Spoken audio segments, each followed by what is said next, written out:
Hi, everyone. This is Mark Movsesian, the co-director of the Center for Law and Religion at St. John's. I'm joined once again by my friend and colleague, Professor Mark DiGirolamo, who's the center's other co-director, for an episode of Legal Spirits, which is our podcast series on cases and issues in law and religion. You can find past episodes archived on our website, lawandreligionforum.org. That's one word. Or you can also find it on many streaming platforms, such as Apple iTunes, and Spotify, and many other platforms as well. Mark, welcome back. It's been a productive summer, I think. Yes, it has. Yes, it has. And I'm especially looking forward to this session. We're going to do something a little bit different this time. Normally we're either looking at Supreme Court cases or looking at legal developments. But this time we turn inward. We turn somewhat inward to our own scholarship. We haven't really done this before, but of course, you and I, in addition to being observers of the law and religion scene, we're also occasional scholars, writers about various issues. And in this session and the next session, what we thought that we'd do is to tell our listeners a little bit about some of the scholarship that we're doing. So in this session, I'm going to do a little interview of Mark. We're going to talk about one of his very interesting new papers. And then in the following session, he's going to return the favor for me. So the paper that we're talking about actually this time is Mark's very interesting new article called, and this is a great title, may I add, The New Thoreaus. The New Thoreaus, as in Henry David Thoreau. So Mark, this paper, I think, kind of picks up on work that you've done in the past on the phenomenon of what is known as the nuns, Nones, and sort of develops that work in new directions. So maybe you could sort of start us off by explaining to readers what the nuns are and what challenges they bring to the study of law and religion. Yes, well, thank you. First, I'd like to say thank you to the center for having me on. It's really a great honor to do this. We've had so many guests before, and to be one of them is really something I had never expected.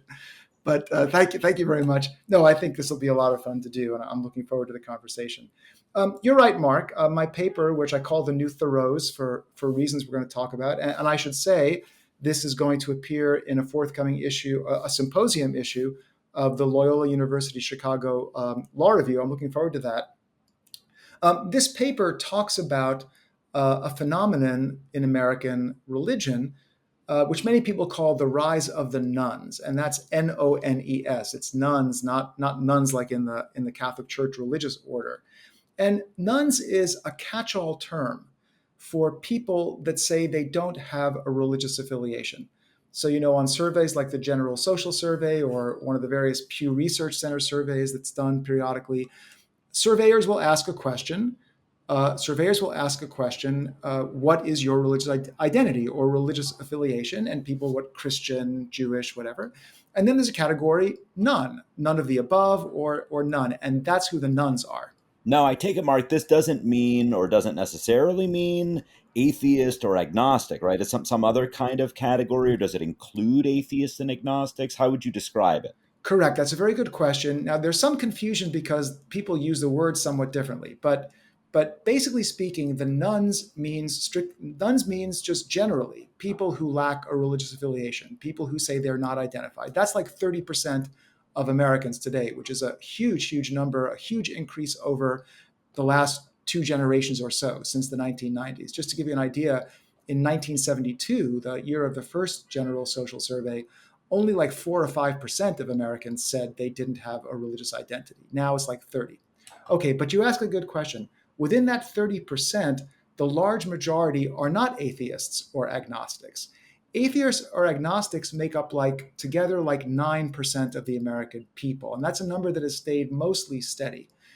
20% of Americans, the largest percentage of the nuns, 20% of Americans are the unaffiliated believers.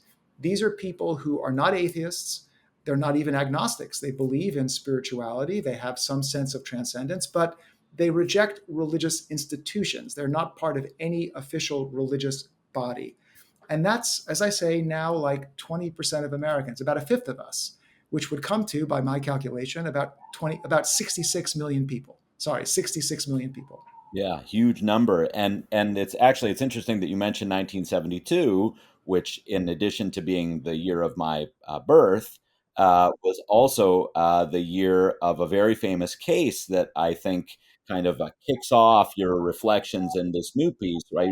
So you've done some work on the nuns before, quite independent of this piece, but in this piece, you really frame things by starting with this famous case, Wisconsin versus Yoder, and it's Yoder's 50th anniversary this year. I won't tell readers how old that makes me, but maybe you could tell readers a bit about how this case came, what it was about, and how it sort of informs your thinking about the issue of the nuns. Well, I think, Mark, the careful listeners are going to figure out how old you are. Which I wish I was, I should say. But I also, I hadn't realized what an inflection point in history 1972 was. So many A things going major on in year, 19, vintage yeah, year. important year. Yeah. Okay, you're quite right. This is the 50th anniversary of Wisconsin versus Yoder. And when I started this paper, actually, it was meant to be a comment on Wisconsin versus Yoder on its 50th year.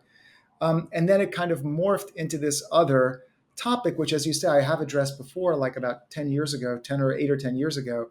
So, Wisconsin versus Yoder, 1972, a very famous Supreme Court opinion in which the court held that the state of Wisconsin violated the free exercise clause when it required the Amish to send their children to school past the eighth grade. And the court applied a test known as strict scrutiny and said that Wisconsin didn't have a compelling reason for requiring the Amish to send their kids to school.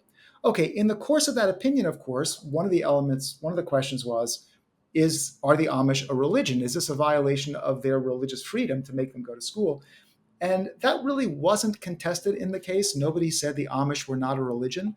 But the court said in dicta that the Amish definitely qualify as a religion. There's a long discussion of this, quite a long discussion, actually, given the fact that no one raised this issue. And the court said in dicta that the Amish qualified as a religion, among other reasons, because of their communal character. The Amish were an organized religious community with a strict set of doctrines and rules, a long tradition going back for hundreds of years. The court said the Amish clearly qualify as a religion. Okay. As I say, not really necessary to resolve the case, but that's what the court said. Got it. And along the way, and we're going to come back to this issue about the communal character of religion. But along the way, the court discusses, and this is sort of where the new Thoreau's title, your title comes in, talks about the figure of Henry David Thoreau. Does the Yoder Court as a sort of example of an individual spiritual seeker who wasn't religious and who could therefore not avail himself, by contrast with the Amish, of the protections of the religion clauses. So your paper talks a little bit about Thoreau and what he believed, and maybe you could sort of summarize that a little bit for readers and how that sort of connects with some of the themes of your paper, which we're going to talk about next. Yes, you're right, Mark. The Yoder Court famously distinguished Thoreau in this long dicta on why the Amish qualified as a religion.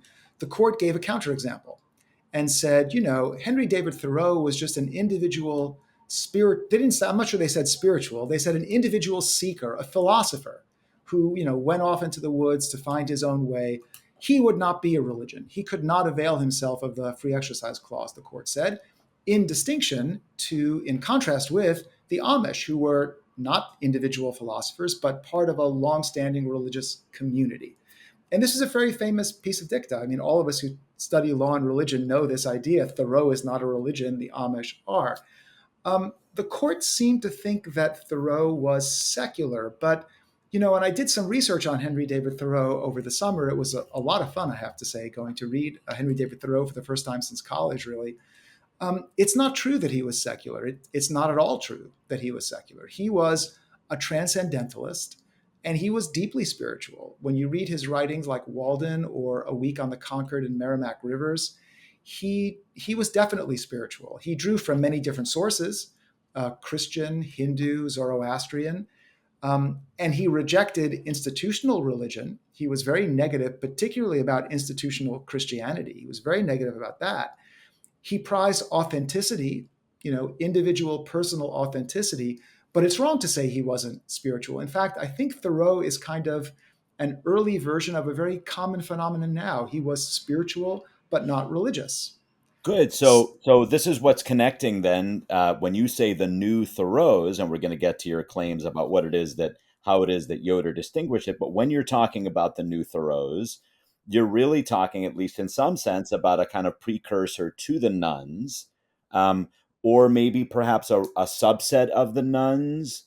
Or I wondered, is this sort of a phenomenon about something larger, something about how the way that we have been trained or conditioned by the court, albeit not by Yoder so much, but perhaps by subsequent decisions to think about religion, right? So maybe we're all the new Thoreaus in some ways. How do you think about this kind of question? Well, I'd say to start, there are a lot more Thoreaus than there used to be. I think Thoreau is definitely, he's been a highly influential figure in American religion in his stress on individual spirituality and personal authenticity.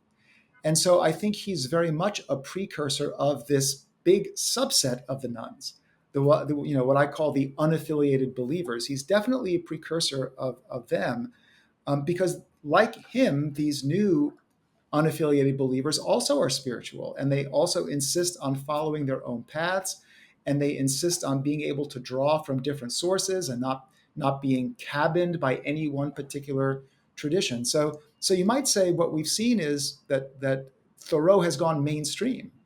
I mean, Thoreau in his day was an eccentric. Everyone thought he was, even his friends thought he was eccentric. Emerson thought Thoreau was deeply eccentric. And conceivably, Mark, even as of 1972, right? If what you say is right, then in this early survey, right, you've just seen since in the last 50 years the mainstreaming of Thoreau. Excellent. Absolutely, Mark. I think, in the last 50 years, there has been a big change in which these ideas of kind of personal, expressive, spiritual authenticity have become a mass movement. Now, you ask a great question. Why has that happened? That's a great question. I mean, something has happened in American life since the 1970s, and particularly since the 1990s, that has done this. People think maybe it's demographics, maybe it's the fact of religious intermarriage. There's a lot of that in America now. Maybe it's political. Many of the nuns really resist sort of traditional views about sexuality, which traditional religions continue to teach, many of them. So I think that's right. I think the internet. Some people point to the internet and say now it's possible to curate one's own spirituality from a number of different sources. I mean, Henry David Thoreau. It was difficult in the 1800s to find translations of Hindu works and Zoroastrian works. Now you can just go online, in a matter of minutes you can find this. So there are a lot of reasons, but for sure this has now become a mainstream phenomenon. Very Oh, interesting. may I ask one other thing? I want to point out that Sure. later this fall we're going to hear from Tara Burton at our reading society. She's written a really excellent book called Strange Rites, in which she talks about the nuns, but she raises even another phenomenon, which is people who are affiliated with a religion, who retain their formal religious affiliations, but feel free to ignore some teachings and to adopt teachings of other religions as well. So she talks about a Presbyterian minister who is also a practicing Buddhist, this kind of thing. So when you include the kind of unaffiliated believers and the what she calls the religious hybrids, you may get to much more than 20% of the American population at this point. Yeah, that's very interesting, and wow, we're looking forward to speaking with her. And Mark, it occurs to me that this is part of the phenomenon, perhaps broader phenomenon of institutional breakdown that we've been thinking about for a variety of other projects. But I've got a different question to ask you. Um, so your paper talks about this, of course, but it also says that this is going to be, or this is creating a problem, and particularly a problem for law, and it introduces that problem by reflecting on the special urgency of the rise of the new Thoreaus with respect to the issue of the legal contests over vaccine mandates and exemption cases arising out of the COVID crisis. So maybe you can talk a little bit about that sort of factual setup as showing why this is creating sort of pressures for law that are going to be a challenge. Yeah, well, I think that, so what we've discussed so far about the rise of the nuns is interesting as a cultural movement, but you and I are both law professors, and so we talk mostly about legal matters. And in my paper, I argue that the rise of the nuns is going to start putting pressure on free exercise jurisprudence because as the number of nuns in society increases, it seems to me likely that more and more of them are going to begin challenging certain rules and laws on the basis of their religious beliefs. That is, they are going to start saying they want an accommodation from a rule because their beliefs do not allow them to comply in some way. And I talk in the paper about some different contexts, but the one I spend most time on is recent vaccine mandate challenges with respect to COVID 19, but I've also discovered a few with respect to influenza vaccines. There are also some cases involving masking requirements, which I think are similar conceptually. And in these cases, a number of plaintiffs have claimed religious exemptions from these public health requirements, even though the plaintiffs are not Orthodox members of traditional communal religions, which is okay, that's a new thing, right? Now we're seeing these nuns begin to influence the cases as or appear in the cases as well. Now, I should say, and you know this, Mark, and I'm sure many of our listeners do too, most courts have held that these claims should qualify because the basic presumption in American law today is to receive a religious exemption, to be counted as a religion for purposes of our law, you don't have to be an Orthodox member of a traditional communal religion. You can have your own idiosyncratic view, and the courts will treat that as a religion. Um, but I think the nuns are starting to put some pressure on that idea, and I identified in the paper a few cases in which recently some federal courts have said no. This is in fact it's not enough to just claim your own idiosyncratic religious belief. You have to show at least some connection with some organized religious body. Yeah, and this is interesting because usually the grounds on which these cases can get knocked out, for example, is either A, on lack of sincerity, for example, something like that, or B, there's just some overriding interest that even though they do count as a religion and they do have sincere beliefs, then, and this might be the case in the COVID crisis or for other sorts of emergency issues, some government interest is so compelling that it just kind of overrides. It's more important than the claim being made. But here, what you're really talking about is saying, no, you're sincere. We say that you're sincere, but you still don't count as a religion. And so you're saying that you're starting to see lower court decisions finding holding these kinds of making these kinds of holdings.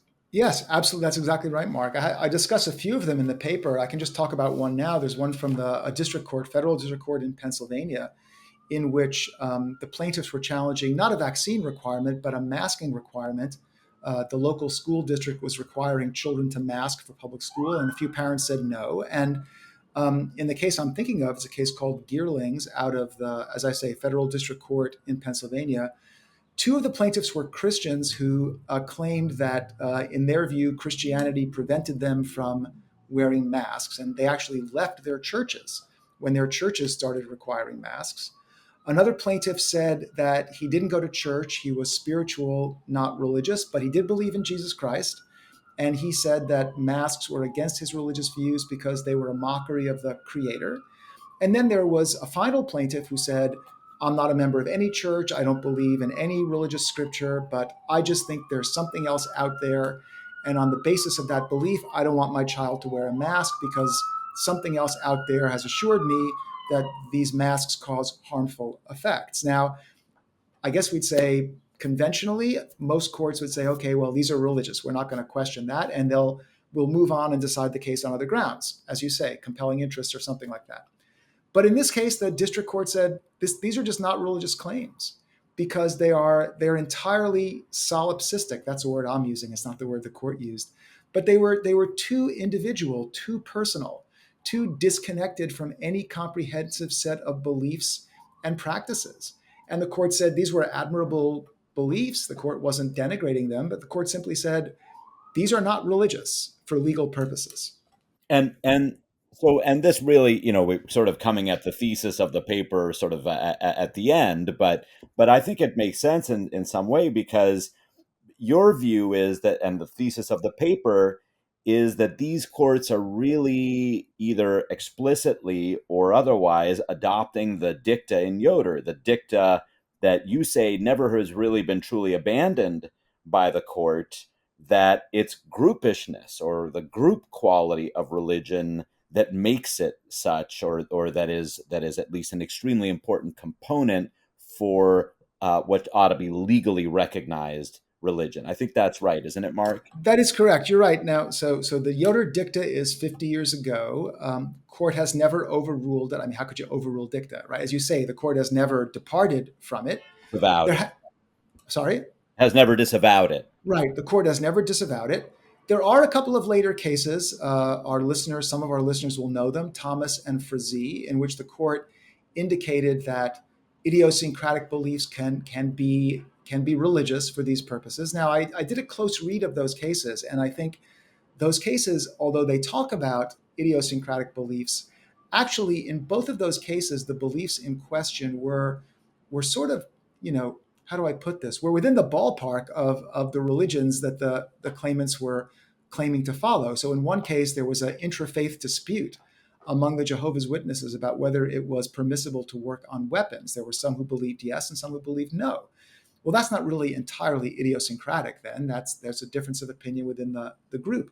And the other one involved someone who said he was a Christian and didn't want to work on Sunday, even though he never went to church. And the court said, well, okay, it's not bizarre to think a Christian doesn't want to work on Sunday. So I think that the Yoder dicta, it's kind of still out there. The court has never disavowed it. And you're exactly right, to get back to your question. These courts are relying on that idea that really you have to show some connection with the community for it to be religious in character. Right. Now, of course, even in Thomas, if memory serves, they said in their own dicta, the court said in its own dicta there that, um, that it's that truly idiosyncratic beliefs and so on. Well, that might be a different Bizarre. situation, bizarre Bizarre. or something like that. But even if again, if memory serves, um, that individuals, right, that the sort of locus of belief should be in the individual, or that it certainly is not. It's not religious simply because only one person believes it. Is that right, They did, Mark? absolutely, they did say that, but as I say, in the context of those cases, these were not simply individual, and Yoder, the dicta, is still out there, and some courts are following it now.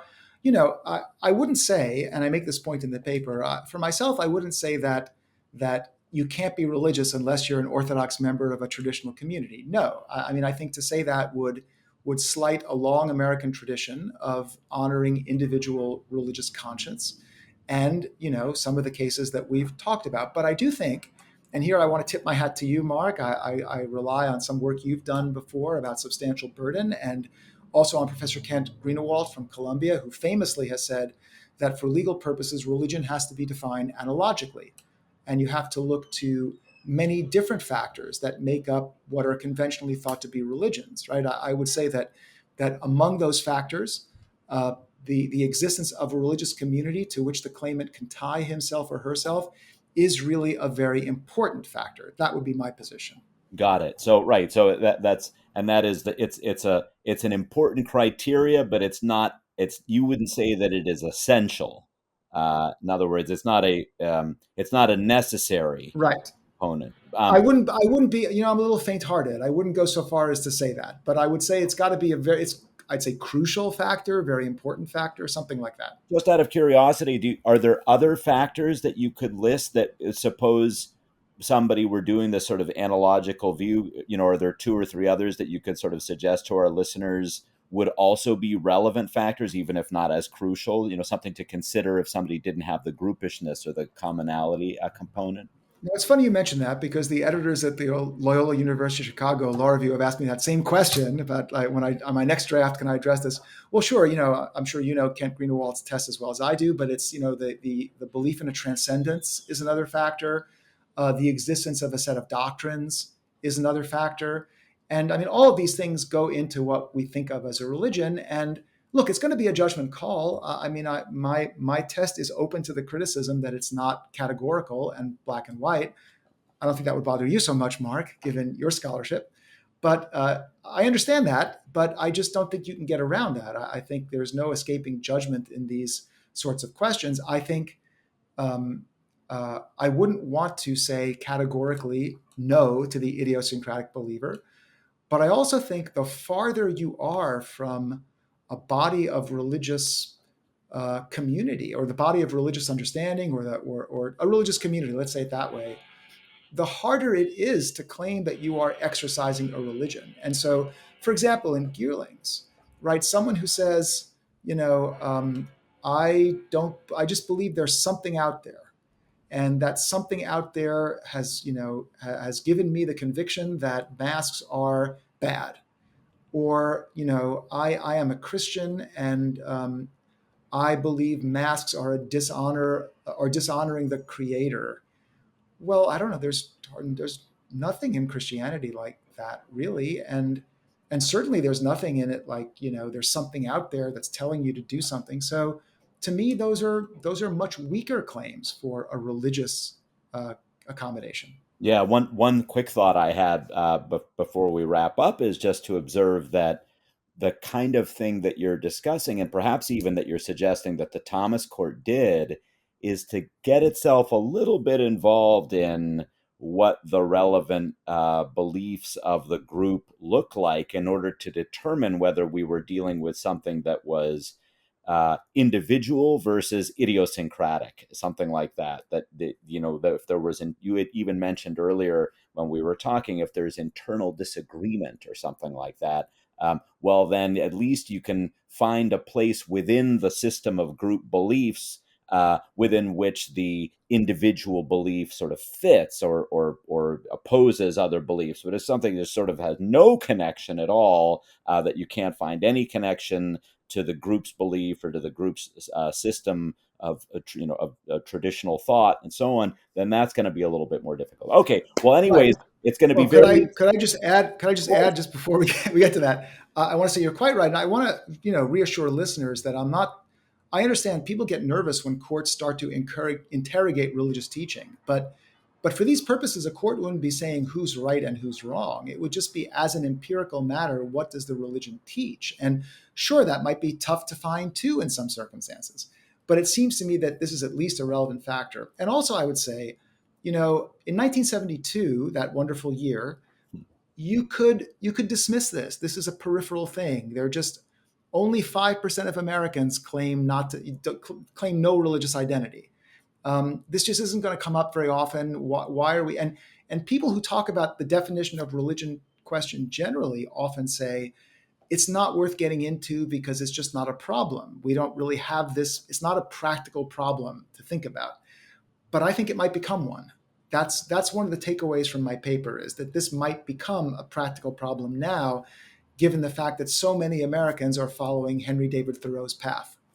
Very good. Well, will be interesting to track and see whether your predictions come to fruition. It seems to me that there's at least a very strong claim that that this will put additional pressure on the religion clauses, as if they needed any more pressures, social and cultural pressures of various sorts. This is going to be yet another source of a complication to watch in the future. So thank you very much for your thoughts about your work and for agreeing to being interviewed. Well, thank you so much for having me. Okay, everybody. Until then, this has been until our next time. This has been Mark Movsesian and Mark DiGirolami with another episode of Legal Spirits, our podcast series on law and religion. You can find past episodes archived on our website, lawandreligionforum.org. Also at Apple iTunes, on Spotify, on Android, and lots of other streaming platforms. See you next time.